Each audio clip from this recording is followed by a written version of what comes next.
Is it post PulseChain? Say we launch PulseChain, it's going live.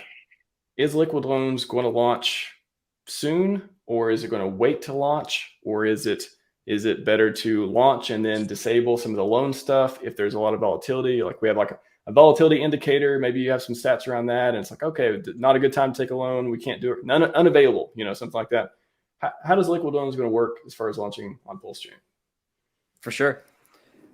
So just for people's comfort on some of the steps. So we obviously have our active version on the testnet now. Again, this is a little bit up in the air just because of the moving goalposts with V3 and some of the architecture.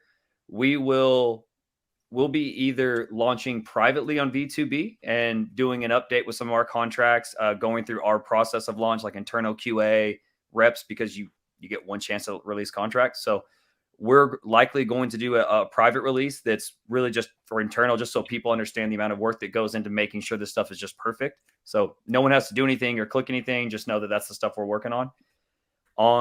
When it comes to V3, then we'll launch another public update, because you'll have to launch on the new testnet.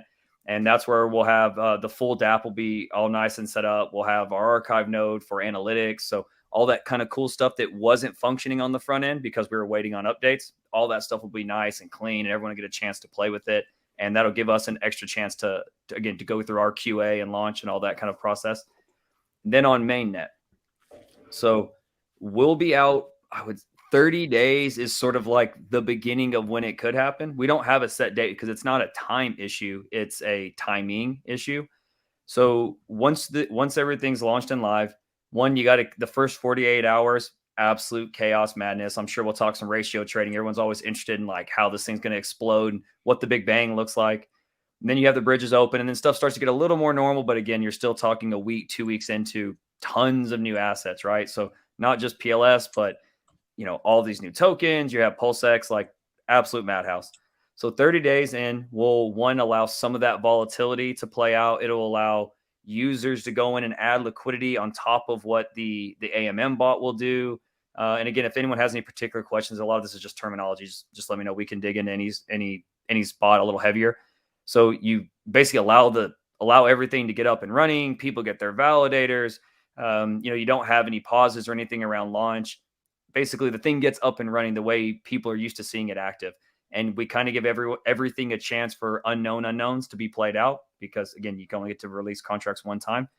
So all that basically just what we don't know and then what we're sure will be crazy all has to play out. And basically around that 30-day mark, you want to make sure that we give a chance if like a few of these players that might have APIs on the outside, that helps give us extra points of pricing for the Oracle, allow the Oracle to get up and have a few, have more people running nodes, a little more data on the Pulse itself. So you basically just want some feeling out of all those things. Once all those are ready, again, anytime after 30 days, give or take. So between 30, we've kind of said 30 to 60 is kind of our standard number. So that's still, again, nothing has really moved us off of that point. So once we release, again, it's there after that. It's not ours anymore. We just let it go. It's on the chain now. So once we actually hit the button and it's launched, it's not our code, it's y'all's code. That's it. So once it's out, it's out. It's for everyone. There's no editing, there's no pausing, there's no timing, there's no control that any of us have. The only thing that actually moves anything or is connected to anything is just the Oracle that gives the price calls. And that's why we use Teller, and why that node network needs to be up a little more sound and have as many nodes as possible. And similar to what you'll see with like the validators when it comes from like RH and the dev team, they're going to start a whole bunch because you have to bring on new ones slowly and make sure they can't cause problems and, not be registered correctly and pause the network. We'll basically have again, the Oracles, the decentralized ones function very, very similar. So we'll have some extra education that comes out. We'll start explaining some of that stuff, here very, very shortly. We'll start up a handful to make sure that it's good, nice and robust and resilient. And then it gets more decentralized as it go. We turn some of ours off. Everyone turns theirs on. There's more points and she's off and running. But that's the only point. All it does is just update the price of Pulse. Everything after that is decentralized. We don't control a thing. The only thing we could adjust would be the front end, but there'll be other front ends. More people will do probably even cooler front ends in the future. But once we launch, we're launched. So nothing that we do. We just hit the button and then it's its own thing. Hashtag free liquid loans. A lot of people are excited to see that bird go. It should be good. Got a question from chat here for a question from Mark here in a second too. It looks like we got one more joining us in the green room from the chat. But yeah, Walrus, can you speak a little timing and launch these protocols? So you talk about liquid loans. Yeah, you want to talk about PowerCity, internet money, how building has benefited from the bear market?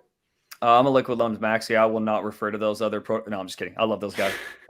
So with PowerCity, they will they have, I think they're building everything now. So we'd have to be infinitely more specific with those guys. They've got a full plate over there. They're doing all kinds of cool stuff. So some of their stuff, I just don't know. You'll have to ask them. For like their front end, they're building on top of our stuff. And for their PulseX product, I'm assuming they're going to have very, very similar methodology to us. So obviously their front end, they have to wait for us to launch contracts. So some level of delay shortly after us. For PulseX, I would imagine again that they're going to do the exact same process. It's the same kind of liquidity code. So again, I would assume they would do something very similar. You'd have to ask them for particulars. For internet money, Don and KG are incredible. I love those guys. They don't really have the same type of like lag period with that. So from what I know, they're already out on extra chains. They're going through some of their cool beta stuff and some of the free things where they can onboard people with crypto.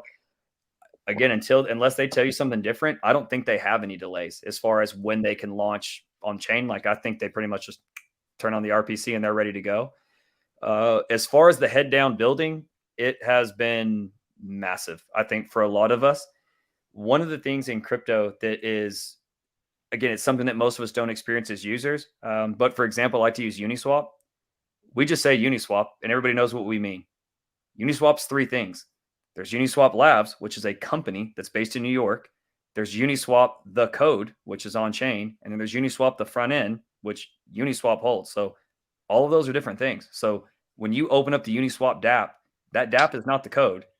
The code is not the company, and the company is not the dApp, right? So it's similar for a lot of us going through some of these things where it sounds like there's some commercial acumen that is really, really helpful, that takes some time to getting used to like what it takes to run a business in some ways. And also, even when this code is decentralized, we still have an investment the same way so many people are volunteerism around Hex and PulseChain yourself. I mean, you put a lot of time in to celebrating the ecosystem and giving me a platform and all kinds of stuff.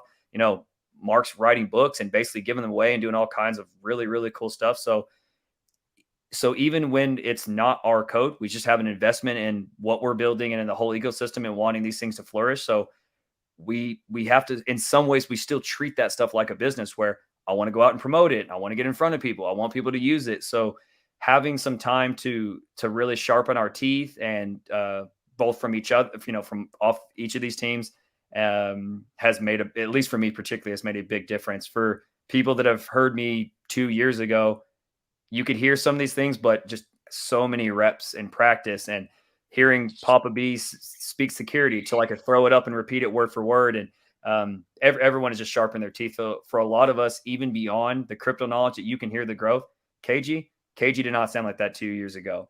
Jesse did not sound like that 2 years ago. Same thing with LV and all those guys. Don't get me wrong. They're smart guys and they always have been, but everyone in this community is different now. You go in those Twitter spaces, there are people in that Twitter space you've never heard of that can speak at crypto at a higher level than most people in the ecosystem were 2 years ago.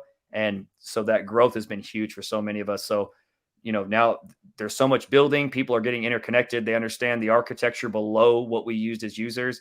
And some of that commercial acumen is it's huge, man. All those people are brilliant. I love both those teams.